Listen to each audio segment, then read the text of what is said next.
Follow these steps to program your machine to accept tokens. When teaching the machine to accept tokens, always start with programming the coin mechanism. Open the machine and pull out the coin mechanism using the black tab.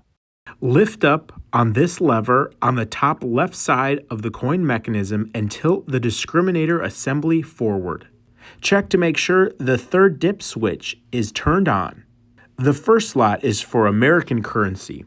The second slot is for Canadian currency, and the third slot is for tokens.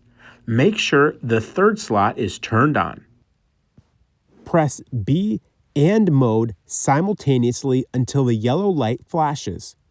Next, place a token in the coin mechanism 10 times until the yellow light is solid. Now press the service mode button on your control board.